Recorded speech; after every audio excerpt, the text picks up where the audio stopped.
Hello, and welcome to another episode of the series still tentatively called Solipsist Watched.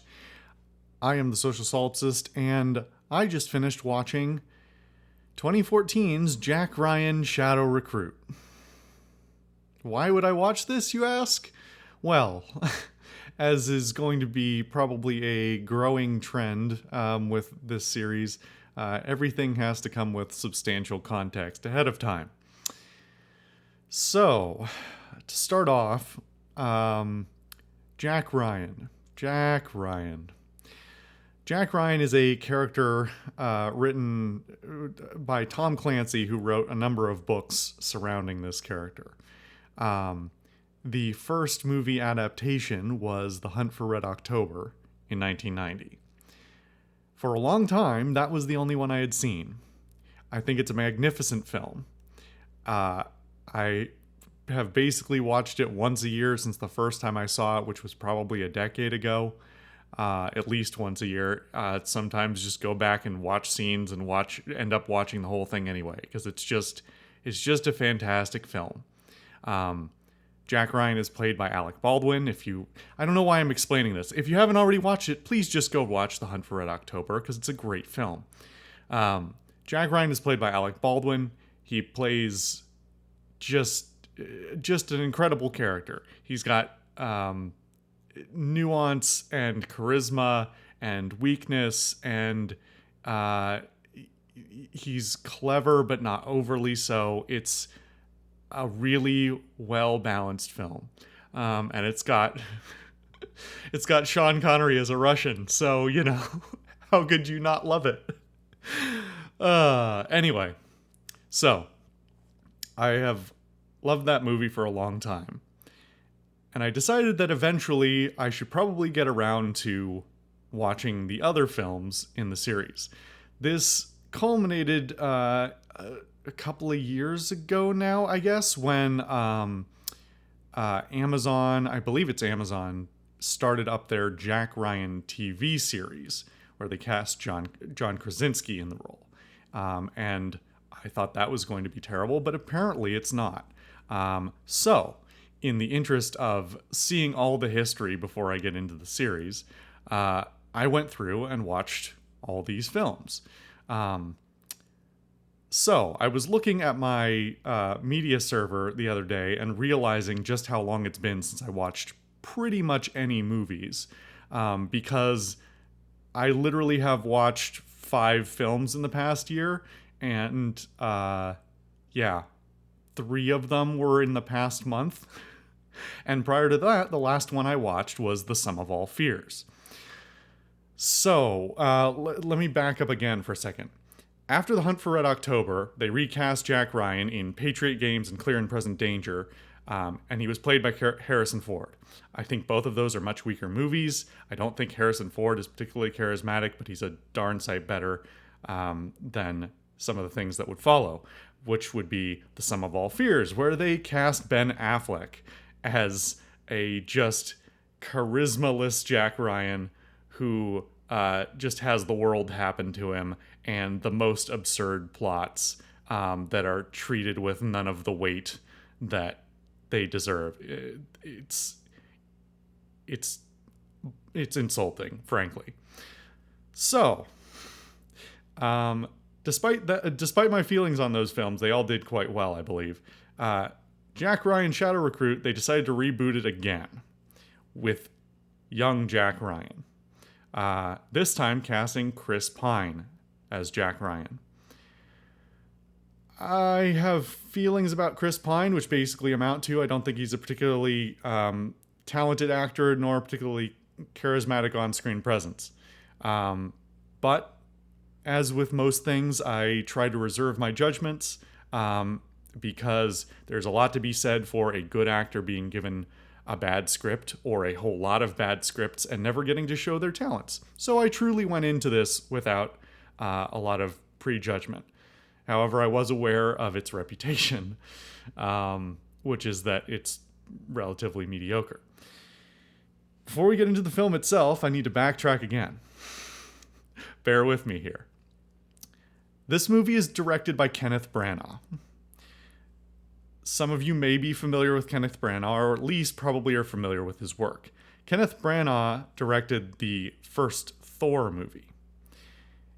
He's also Sir Kenneth Branagh and is a highly respected actor for reasons I'm not entirely clear on. I kind of hate Kenneth Branagh. I don't think he's a great. I have never seen him act in anything that I didn't think he was pretty terrible in. He's directed a bunch of films, and I don't think any of them are good that I've seen. I he's got his moments where he parts of his films get something right, but I mean, the one that I always come back to is his 1996 movie interpretation of Hamlet, which is almost a beautiful film, except for he's in the starring role and it's shot like shit. I hate the way he frames his. I hate the way he frames his shots. I hate the way he lights his scenes, and he just, everything about his on-screen presence screams, "I'm an egotist. Please stare at me," and I just kind of can't stand him. I didn't know he was the director until we got partway into the film and I saw Kenneth Branagh's face and I said, "Oh, son of a bitch," and had to go look it up. So Kenneth Branagh is both one of the stars of the film and the director. Let's talk about the film. The film's pretty bad. It's not offensively bad. It's just mediocre to poor in pretty much every way I can articulate. Everybody in this film has there is not one drop of charisma on screen at any point in the entire film. And that is not entirely the fault of the actors themselves. However, the cast has some problems of their own. However, it's let's talk about the cast for a second. This is a pretty stacked cast, not A-listers, but enough people of note that you'd think that this would be something better. It's got Chris Pine, Keira Knightley, Kevin Costner, Kenneth Branagh, and there's at least, I think there's one other big name I'm forgetting. And none of them have any charisma. Admittedly, most of them have a history of not having a lot of on-screen charisma. Some people seem to think Chris Pine has a lot of charisma, but I would have to disagree. Keira Knightley has pretty much always been a terrible flat actor who just happens to be a pretty face on screen. I mean, no disrespect. She's just not. She's not a particularly great actor. Kevin Costner has a long and storied history of just being a weird guy. And then you already know my feelings on Kenneth Branagh. So nobody was really, wowing me with their acting to begin with. And then this script set them up to fail because it is just a mess. This movie is an hour and 45 minutes long. It's not even that. It's shorter. The runtimes always include the credits, of course. It feels like 2.5 to 3 hours. It drags. And that is despite the fact that this whole film is at a breakneck pace. If you've never watched a film quite like that has both those problems at the same time, I don't know how to properly articulate it to you. But this movie has that problem. It's just like word vomiting its stuff onto screen as fast as possible. And yet the pacing is so off and so all over the place. The pacing's not even all over the place. It's constantly just running. And for some reason, it feels just so long. And I'm sure that has to do with the actors, and the writing and the dialogue and everything about the lack of characterization that any of them have in any way. It's just a mess. If you are a fan, or at least familiar with this sort of genre of, I guess, modern American spy films, the likes of the Mission Impossibles and I had some thoughts, and now I can't remember what the other series. Anyway, it's got all the worst parts of the like modern Hollywood spy thriller. What's the other one? No, it's right on the tip of my tongue. Born Identity. Yeah, that's the other one that's like just a shit show after the first one. Think of all the problems that the bad ones of those films have, and then crush them all together, and that's sort of what you get here. It's not out and out offensive. It's not so absurd, but it culminates into something that's just hard to look at, disappointing to listen to and experience, and just completely you can't invest yourself in it in any way. The plot itself is, despite its crazy pace and almost seeming inability to get all of its thoughts out, the plot is thin on the ground, and more or less completely nonsensical. The moments where it tries to explain itself, it completely loses the plot if you have a brain. I don't mean literally lose. I don't mean literally loses the plot. I mean that as a turn of phrase. I guess I mean it both ways. It doesn't.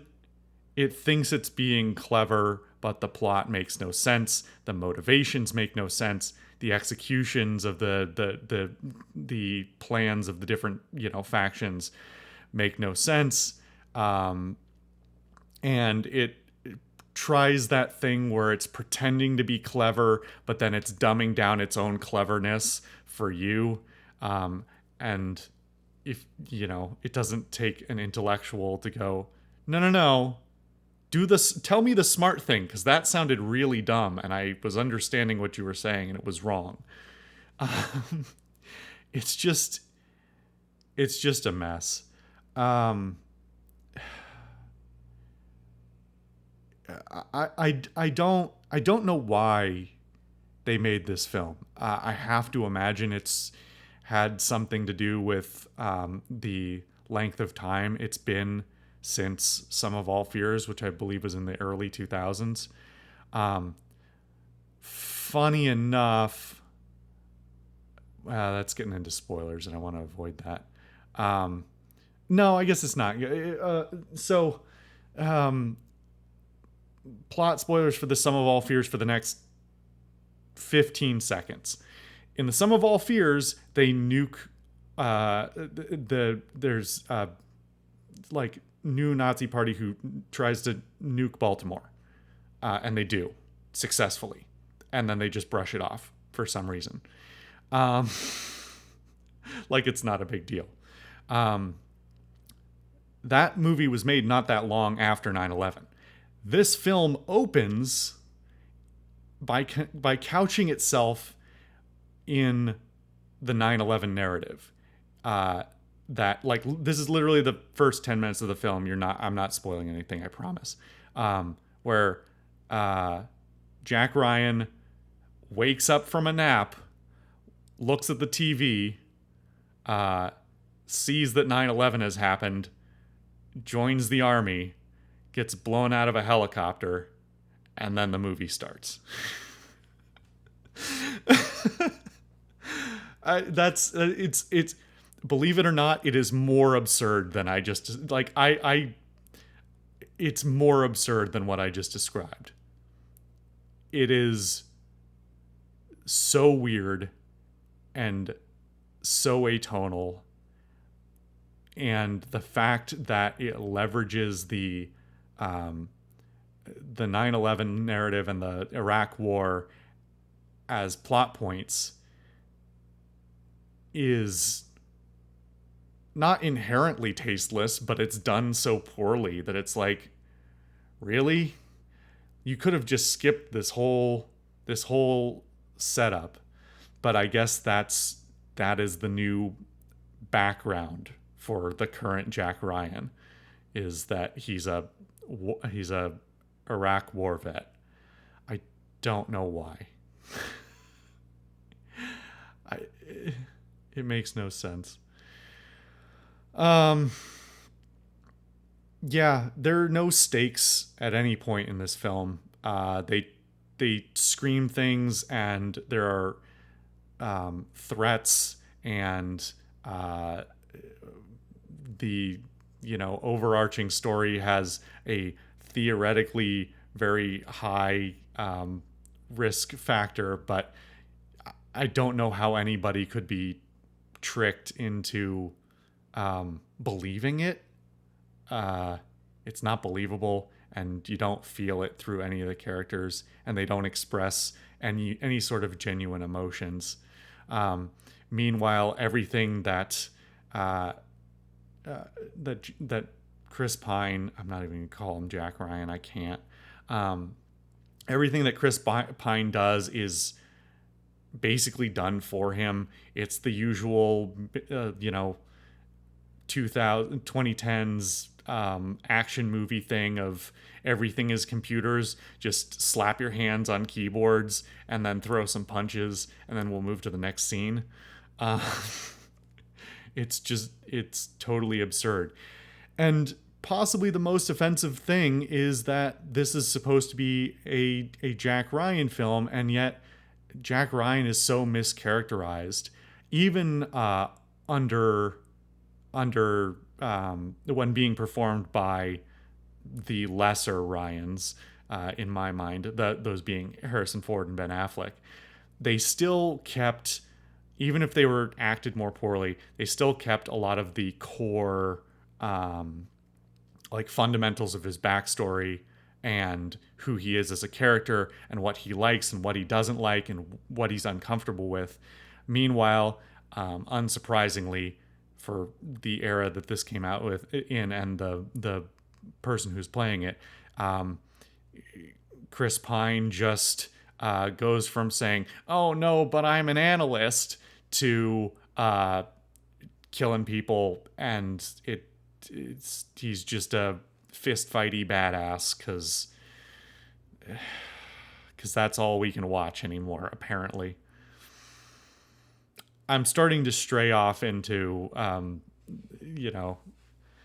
questionably spoilery territory, and I'm like, I could just talk about it, but I'm genuinely doing it for my own sake, to try and make myself focus on how I talk about the film as well.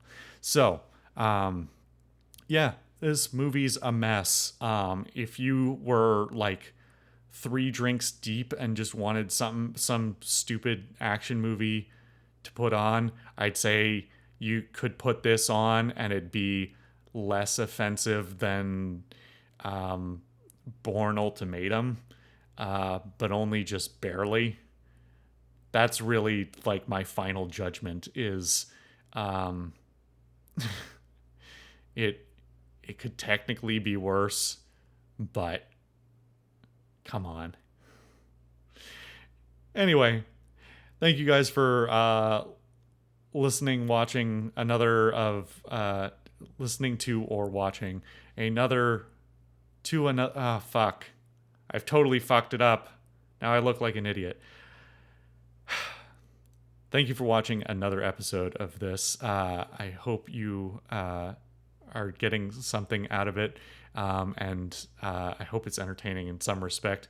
Leave your thoughts on this film or the other Jack Ryan films or anything else, doesn't matter, in the comments. I am eager to hear your thoughts. Thank you. I have been the Social Solipsist, and I will see you guys next time.